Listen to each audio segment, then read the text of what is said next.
Hey guys. It's back. Cassie found something here. It's the size of a nickel. Buffalo nickel. Give me the fufu juice. Oh! I gotta keep digging some more here. Let's see what else we can get. I found myself a bucket lister. I got a crotal bell. It's a Wheatie. You found a Wheatie? Yes. Sweet. A Walking Liberty 1943 $half. Oh my god, it's freaking gorgeous. You got an Indian? Oh my god, Cassie got IHP. Needless to say, I am a happy camper. Hello everybody, welcome to 2020. It is January 1st, 2020. And I would love to get out and do some metal detecting today, but the sad fact is I live in Michigan and I can't because winter happens. I have snow on the ground. It's supposed to be gone by the weekend, but I got a busy weekend coming up, so not much I'm going to be able to do. We'll see what happens. So today we're going to do something different since we can't go metal detecting. It is that time of the year to go reflect upon the year and the finds that we have had. And one thing I can say I'm proud of this year is I found a lot fewer zinc pennies. Well, let me rephrase that. I dug a lot fewer zinc pennies. There were some places I went to that were public areas that I could tell, you know, super shallow signal right on the surface, zinc penny signal was a zinc penny. I dig a couple randomly to make sure that's what it was. You never know. And if there was a high concentration of them, I knew this probably just, you know, some big spill. I'd move on and I'd ignore them, whereas previously I would dig them. Instead of having this many in this coffee creamer jar, I've only got about this many. So I'm very pleased with that. The downside of that also is not being in quite as many public areas is my clad isn't as overflowing this year. You know, there's a pretty good bit in there. I'm surprised. I did not hit up areas where I would find a lot of coinage like this modern coins. I tried to actually I didn't get to go out half as much as I wanted to, so that helps reduce the number of finds, unfortunately. But I did have some good finds. I tried to hit areas where I would find relics. I went back over, I had that Equinox. Now that I've learned it really well, I went back over some of the areas that I had hit previously to find those things that I had missed the first time around. And there's still a few of those sites that plenty of those sites actually I could go back to. If there weren't snow on the ground, I'd be out there doing that right now instead of talking to you guys. So, but here we are. So, anyway, let's start off with the boring stuff. That thing of zinc pennies, I'm going to dump them out here. Let me turn you around and show you the towel. Doesn't that look yummy? Not that many of them. I think there's probably not more than 150 or 200. What do you think? Take a guess. I'll count them and be right back and you can tell me how close you came. Okay, we're back and I have these counted. And what did you guess? If you guessed 158, you'd be right. So, not too bad. I think the first year that I did this, it was something like 667. Wow, that was way too much bending over and digging stuff up that I didn't want. So I'm going to put these back in my bottle here. And what am I going to do with these? All these zinc pennies that I can't do anything? I'm going to go dump them in my recycle bin. So, but before we do that, let's put you down here one more time. And dump out my clad. And this doesn't count, it's just leftover stuff. There we go. What do you think I've got in clad? My guess, I'm going to say $22.22. No, it's 2020. Let's go $20.20. I like that. What do you think? Yeah, let's go with that. Let's see how close we get to 2020 in this. Okay, be right back. Wow. Okay, finished separating stuff out. I'll show you a quick view. There you go. We got nickels, quarters, pennies, dimes, and one dollar. I think it's a Hamilton dollar. So I'm going to count those real quick. This is just so you guys can see it real quick and have one more guess. I'll get them counted and we'll be right back and see what we got. Well, we were way off with our numbers there. If you were the one of those that guessed way above $20.20, you were a lot closer than I was.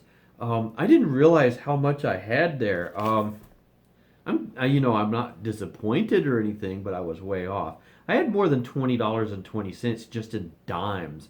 I had 236 dimes, which is $23.60. I had 118 quarters, which is $29.50. 365 pennies, 22 nickels, and the $1 Hamilton coin for a grand total of $58.85 in clad this year. Not bad. But we're not here to find clad. We're here to find history. So let's take a look and see what kind of history we got. First, the relics. We have quite the spread, don't we? Let's go explain some of this here. These tubs are because I keep a couple of my sites separate because I want to see what I find at the sites themselves. This is a farm that I've detected. No lipstick tube, a couple of, like a cow tag, giant bolt, some slag, and some interesting items. I did put coins in here specifically because I found the coins at this site and I wanted to keep them separate. And one of them, let's see, we got I think 3 wheat pennies and this lovely thing right here, which was, what does that say, 1888, 1886. You see the Liberty dime. That was an awesome, unexpected find. But I'm going to take these out. This is going back in my box of important finds. Right down here. I'm going to put it in the lid right now. But that's some cool stuff. I picked up on the eyelets in the shoe there. That farm, I have not been back in a while. Really trashy area. This is in a field across the street from the house where the lady lives that let me detect near the old fort. And I found, between the field and her house, I found, some square nails. Found that gorgeous bridle rosette that was super deep. Thought I was digging halfway to Mongolia. Nice piece of horse tack. It's a rivet with saddle still included, or strap or something. Pokemon tag. Those musket balls, and you can see the musket ball on this one especially. That one and that one, you can see the mold lines, which is really cool. If it'll focus on them. Old bullet, this nice old piece of buckle. It's 1800s at least, maybe a little older. And this really cool gold gilt button that I found while the owner was watching me. She was kind of following me around, just ecstatic, and when I started cleaning this off and showed that it had gold gilt on it, she just was beside herself. So I had a lot of fun. I still got to go back there. Here's some of the other stuff. I got it separated out into some lids and things.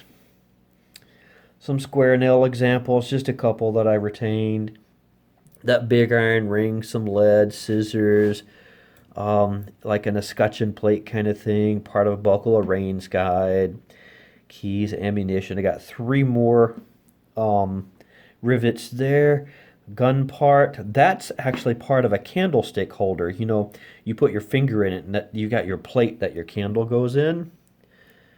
I think that's for like a winding a clock, for a grandfather clock. That old cool plate there. I'm still tossing around the idea of pounding that out flat and using that somewhere because I love that patina on that. Beautiful lock. Check this thing out. Found this in my neighbor's yard. Quarter Hoarder found one exactly like this, except the naming on it was different. And those, if you go watch the video where I found that, those were made by a specific company, and you could put whatever your name, like your hardware store name or something on it, and personalize it. Part of a lock, couple of buckles, umbrella slide, dog tag, accordion reeds and harmonica reeds. Look at all the knives and knife parts that I found. That's cool. Nib style pen. A collection of cars ranging from old to new. Spoon part, tiny little fork. Look at that. I wish that was straight. I'm not going to try to bend it because I know that would break. This awesome, awesome whistle, police whistle, silvered police whistle. Some rings, all kids' rings or junk rings, but cool nonetheless. That golf bracelet piece, knob, porcelain pieces, some other miscellaneous jewelry items. This tag, I'm not sure what that is. That's the one that somebody started scratching initials and stuff in. A medal for cross country. I still like that. I think that would have been really pretty when it was new. That's old. Couple of miscellaneous items down here: bus tokens, cinema token, Chuck E. Cheese tokens, Chinese coin or Korean coin. This is really cool. Bank of Gold Gulch souvenir from 1949. That's the Chicago Railroad Fair. And a car wash token. And this, like a folded penny or something, or dime. Never seen anything like that. That's really cool. And those are all my lamp parts. I did pretty good on lamp parts. Sometimes when these come out of the ground, they're just in a horrible shape. They've been beat up, smashed, run over, stuff like that. So you find parts. That's why they're in little baggies to keep them together. But look at this one. This one was beautiful. It's like I could polish that up and use that. It's so good. I mean, that even works properly. All the wheels for the wick. Although you can see dirt still coming out of it. Needed to clean it out a little more, I guess.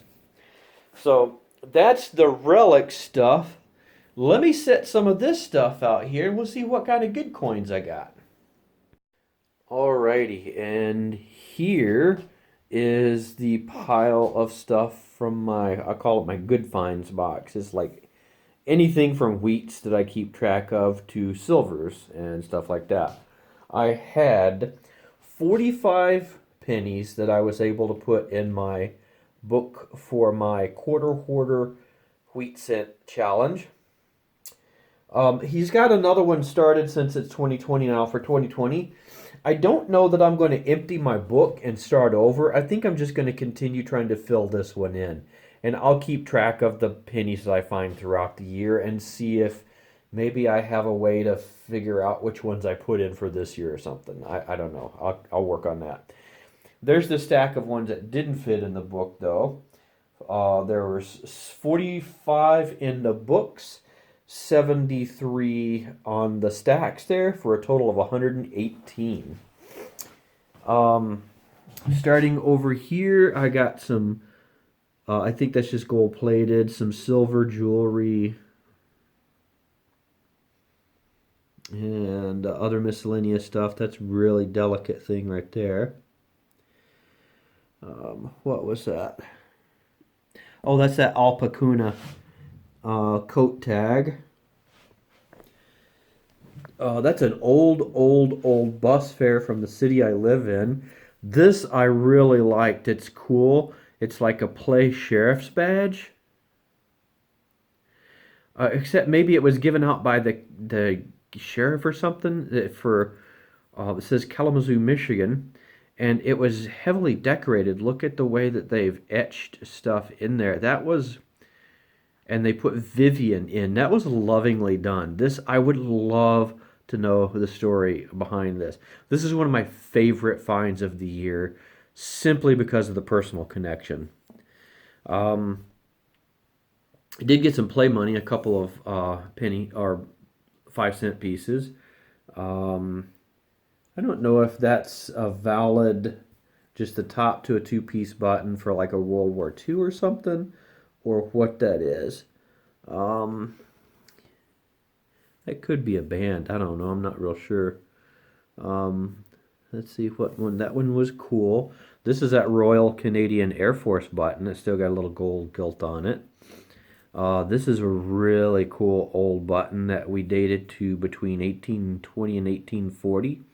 Based on the text on the back of it, it says like rich gold gilt or something. This, what was this? Oh, that was that.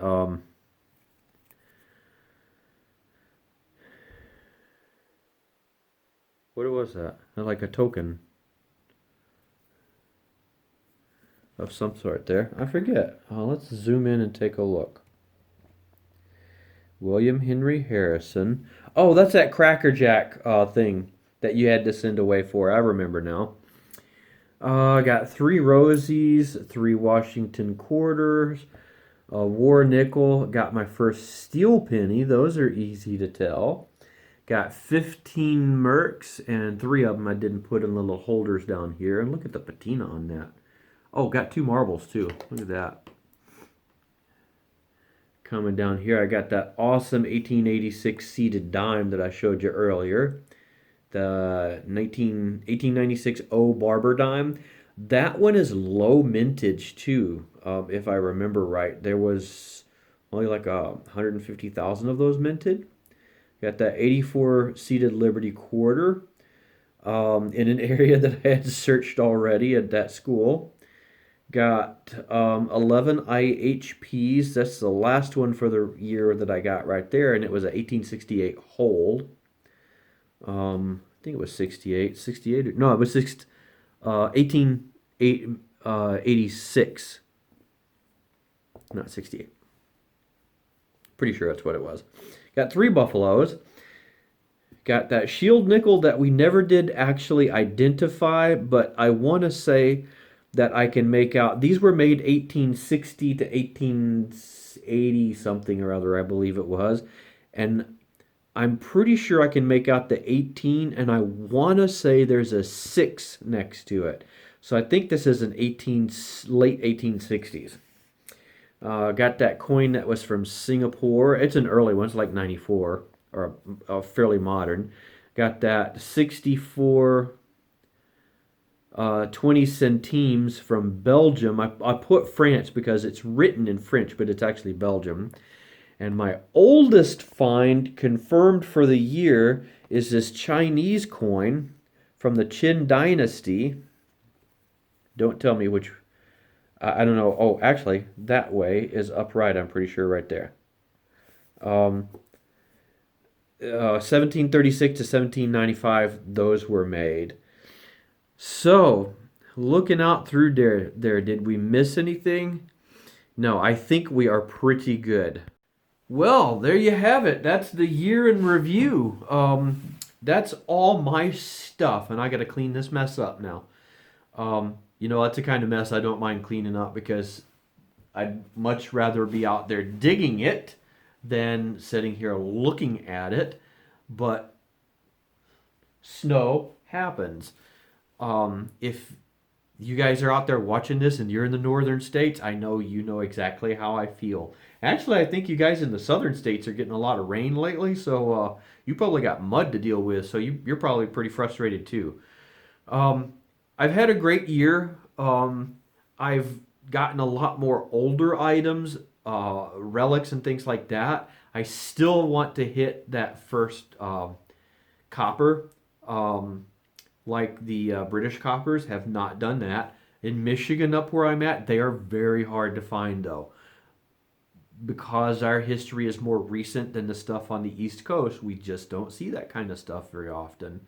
I'd like to find my first Spanish silver again, bucket list item. I don't know if I'm going to see it, but I'm going to get out there and swing that coil as often as I can to try to. Another thing, if you remember my video, if you're around this time last year, 2019, I can say last year because it's 2020 now, I said I had high hopes for growing my channel, for getting bigger into social media and things like that, and obviously that did not happen as good as I'd like. Life happens sometime. I did not have the opportunity to get out metal detecting as much as I wanted to, and when I did, I didn't have long stretches of time to dedicate to it, so I had to get out there and make the best of what I had. I got heavily involved in my daughter's activities and things that them and their friends were doing that were equally or more rewarding, though. Everything from, like, my oldest daughter got into umpiring for softball this year, and I was there to help her out with that in the spring. Both my daughters are involved on robotics teams. One's in middle school, one's in high school, so each of those have different seasons. One's in the late summer to the fall, and the other one starts this coming weekend and runs into the spring. So that takes up a lot of my time. But I like to get involved and help the kids out in that. And it's so rewarding. I don't mind taking my time and helping the kids get to these events and mentoring the kids to teach them about robotics, principles of everything from team building to building the robot or programming and stuff like that. And it's hugely rewarding. It's one of those things where if I hit the lottery and could pay for the house or something like that and it had no mortgage, I'd quit my job and just help them all the time because it's so incredibly rewarding. But that hasn't happened yet, so I just do it, do the best I can with it. So help me. I'd like to get to 1,000 subscribers in 2020, so help me out. If you're not a subscriber, go ahead and subscribe. If you haven't hit that notification bell, click that so you know when I've got new content out. Share this as much as you can. Let people know about it. Help me grow my channel. Let me get the word out there. We're one big family and we're trying to help each other out. So that's it for now. Welcome to 2020. Happy New Year and happy decade, everyone. Let's go do some detecting.